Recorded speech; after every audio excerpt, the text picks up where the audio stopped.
बहन की शादी को 6 साल हो गए हैं। मैं कभी उसके घर नहीं गया। ईद शबरात कभी भी अम्मी या अब्बू ही जाते हैं। मेरी बीवी एक दिन मुझसे कहने लगी कि आपकी बहन जब भी घर आती है उसके बच्चे घर का हाल बिगाड़ देते हैं, खर्चा डबल हो जाता है। और तुम्हारी मां हमसे छुपकर कभी उसे साबुन की पेटी देती है और चावल भी दे देती है।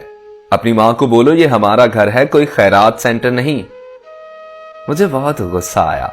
मैं बहुत मुश्किल से घर का खर्च पूरा कर रहा था और मां सब कुछ बहन को दे देती है। मेरी बहन एक दिन घर आई हुई थी। उसके बेटे ने टीवी का रिमोट तोड़ दिया। मैं मां को गुस्से से बोल रहा था, मां बहन को बोलो यहां बस ईद पर आया करे और आप ये जो साबुन सर्फ और चावल देती है ना इसको बंद करें। मां चुप रही, लेकिन बहन ने सब सुन लिया था और वो भी चुप रही। 4 बज रहे थे।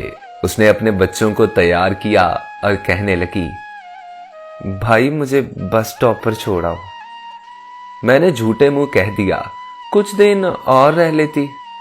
लेकिन वो मुस्कुराई और कहने लगी, नहीं भाई वो बच्चों की ना छुट्टियां खत्म होने वाली हैं।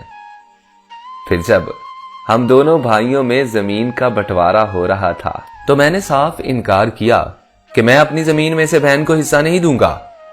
बहन मेरे सामने बिल्कुल खामोश बैठी थी। सब सुनती रही, कुछ ना बोली।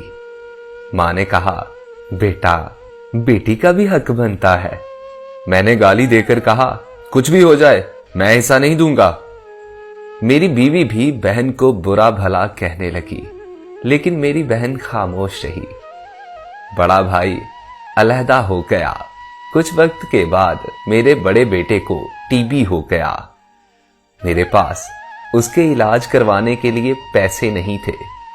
मैं बहुत परेशान था और कर्ज भी ले चुका था।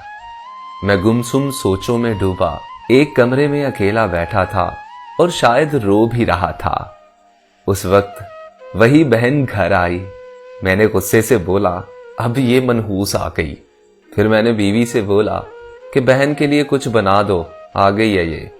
मेरी बीवी कहने लगी, कोई जरूरत नहीं गोश्त या कुछ और बनाने की।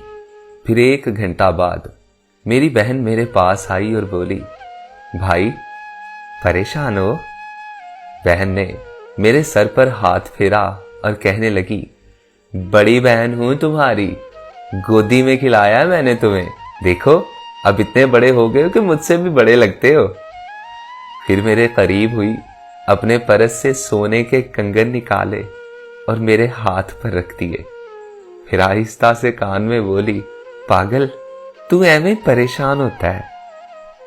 बच्चे स्कूल थे, मैंने सोचा दौड़ते दौड़ते भाई से मिलाऊं। ये कंगन बेच, अपना खर्चा कर और बेटे का इलाज करवा। कमलिया टेंशन न लिया कर, शक्ल तो देख क्या हालत बना ली है। मैं खामोश था, बहन की तरफ देखे जा रहा था। वो आहिस्ता से बोली, किसी को बताना ना कंगन के बारे में, तुम्हें मेरी कसम है। मेरे सर पर उसने बोसा दिया और 1000 रुपए मुझे दिए। शायद ये उसकी जमा पूंजी थी। वो 1000 रुपए का नोट मेरी जेब में डाल के बोली, बच्चों को गोश्त ला देना और परेशान ना हुआ कर ऐसे मेरे होते हुए। वो जल्दी जाने लगी। मैंने उसके पैरों की तरफ देखा।